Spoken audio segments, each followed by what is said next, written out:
العالمين والصلاة والسلام على أشرف الأنبياء والمرسلين وعلى آله وصحبه أجمعين ومن تبعهم بإحسان إلى يوم الدين. أما بعد، فأعوذ بالله من الشيطان الرجيم. بسم الله الرحمن الرحيم. خذ العفو وأمر بالعرف وأعرض عن الجاهلين. صدق اللہ مولانا العظیم. محترم حضرات، سب سے پہلے تو یہ عرض کروں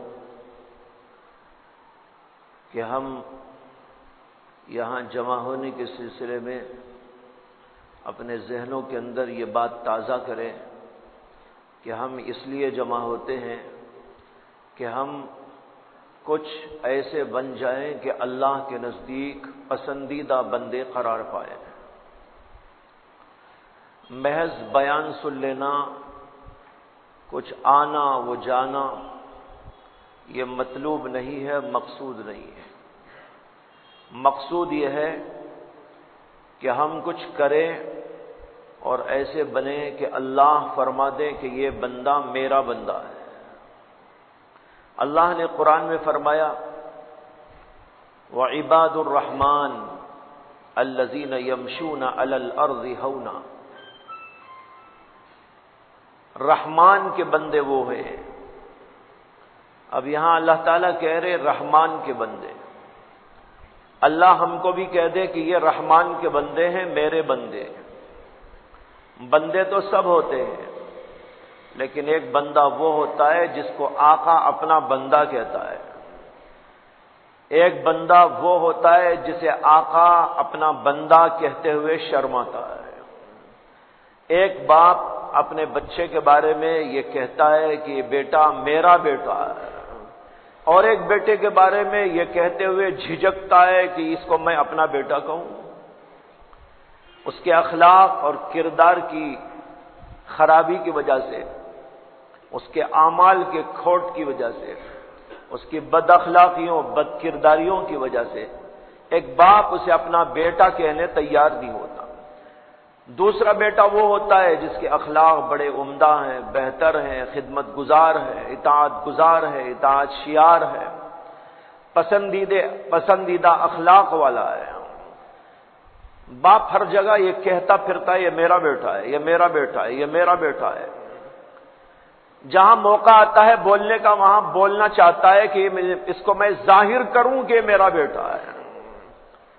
دونوں بیٹے ہی تو ہیں، لیکن ایک کو کہیں یہ آپ کا بیٹا ہے تو وہ سرا سر جھکا کے شرمندہ ہو کر کہتا ہاں ہاں میرا بیٹا ہے. یعنی جی نہیں چاہتا کہ اسے اپنا بیٹا کہے. لیکن ایک بیٹے کو کوئی نہ بھی کہے تو وہ خود کہتا پھرتا ہے کہ یہ میرا بیٹا ہے.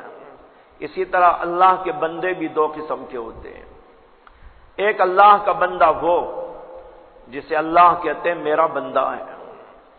ایک وہ بندہ ہے کہ اللہ اس کو اپنا بندہ قرار دینے تیار نہیں، حالانکہ وہ بھی اللہ ہی کا بندہ ہے. ہمیں ایسے بندے بننے کی کوشش کرنی چاہیے کہ اللہ ہم سے راضی ہو اور ہم اللہ سے راضی ہو، اور اللہ ہمارے بارے میں کہے کہ یہ بندہ میرا بندہ ہے. لہذا یہاں جمع ہونے کا یہ مقصد اپنے ذہنوں کے اندر رکھنا چاہیے اور اس کو بار بار تازہ بھی کرتے رہنا چاہیے، تاکہ محض آنا بیٹھنا اور ایک رسمی طور پر کچھ سننا وہ چلے جانا یہی کام ہوتا نہ رہے، بلکہ ہم کچھ بننے کی کوشش کریں. اس کے بعد قرآن کریم کی جو آیت اس وقت میں نے آپ کے سامنے تلاوت کی ہے، پہلے میں اس کا ترجمہ اور اس کی مختصر سی تشریح کرتا ہوں. اللہ تعالیٰ کہتے ہیں خذ العفو وأمر بالعرف وأعرض عن الجاہلین. اس آیت کریمہ میں 3 جملے ہیں. پہلا جملہ ہے خذ العفو، معاف کرنے کو اپنی عادت بنا لو. یہ میں محاوری ترجمہ کر رہا ہوں. خذ کا ترجمہ ہے پکڑ لو.